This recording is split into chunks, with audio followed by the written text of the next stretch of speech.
Why do humans gossip? Almost everyone says gossip is bad, but almost everyone does it. We talk about who is dating who got promoted, who lied, who acted weird at dinner, who changed after getting money, who cannot be trusted. And even when we say we hate gossip, our ears still lean in when someone says, "Did you hear what happened?" So why would humans have such a powerful interest in other people's private lives? Maybe gossip is not just a bad habit. Maybe it is one of the oldest social tools humans ever invented. At first, gossip seems strange because it looks useless. If two people are whispering about a third person, nothing obvious is being built. No food is being gathered, no danger is being fought off, no problem seems to be solved. It can look like wasted time. But humans are not just survival machines. We are social survival machines. For most of human history, your life depended on the group around you. You needed people to help find food, watch for danger, share resources, protect children, and remember who owed what to whom.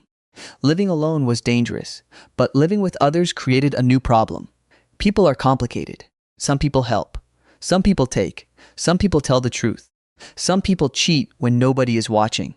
Some people act loyal in public, then betray others in private. So the human brain had to care about more than what was happening right in front of it. It had to care about reputation. Gossip helped humans track the hidden social world. Imagine a small ancient group around a fire. One person says, "He kept extra food for himself." Another says, "She helped my child when I was sick." Another says, "Do not trust him near the tools." He breaks things and blames others. This may sound like gossip, but it is also information. It tells the group who is generous, who is selfish, who is brave, who is dangerous, who keeps promises, and who only behaves well when people are watching. In a world without written records, gossip was like a living social database.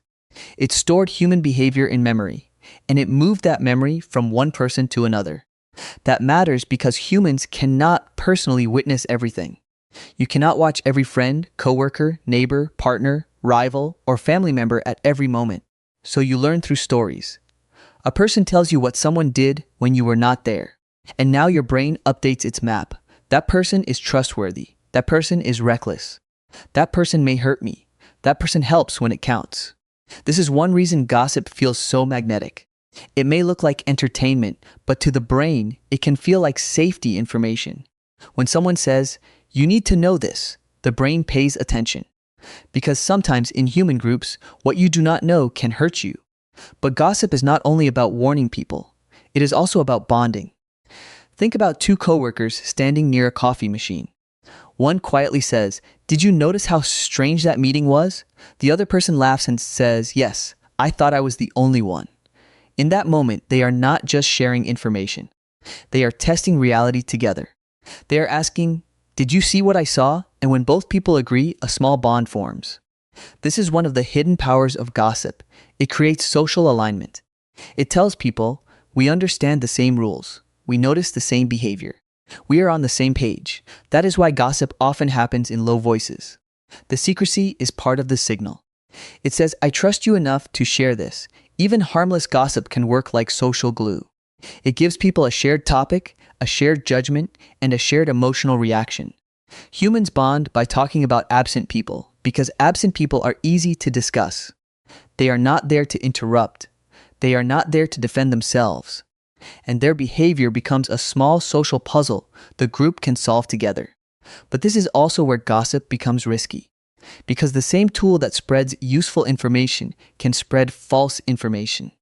A warning can turn into a rumor. A mistake can become a character flaw.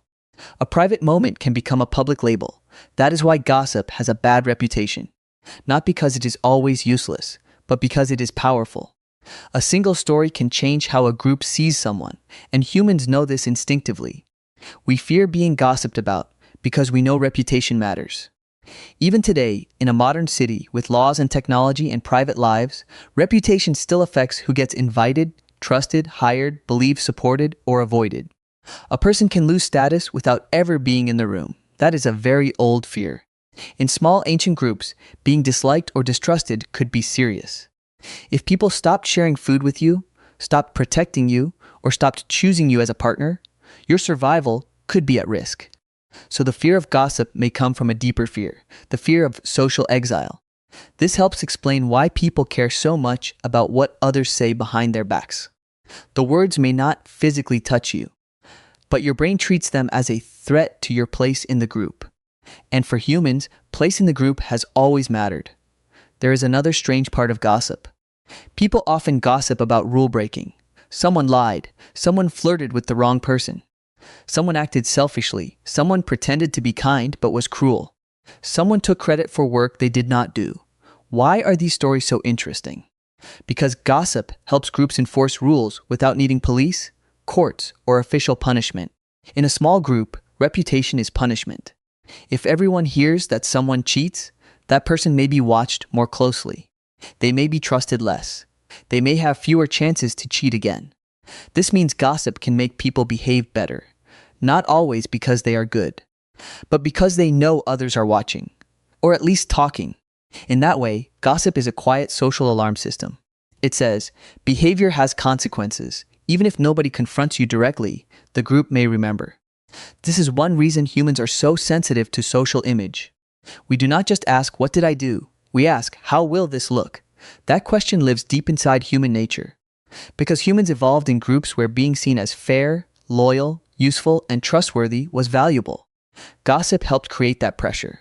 It made reputation portable. Your actions could travel beyond the moment. And once humans had language, behavior could follow a person like a shadow. But gossip is not always about justice. Sometimes it is about status. People can gossip to feel important. If you know secret information, you temporarily become valuable. Others listen.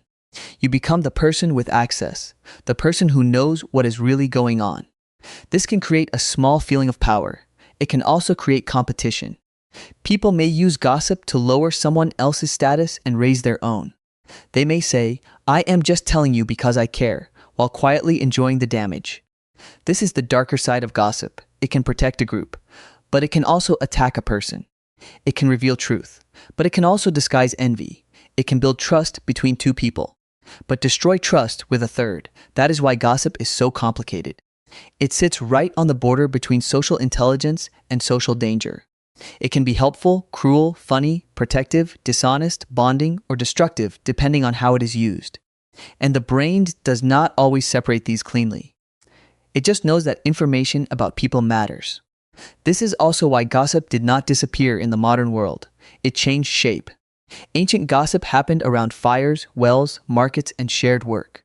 Modern gossip happens in group chats, comment sections, offices, podcasts, family texts, and social media feeds.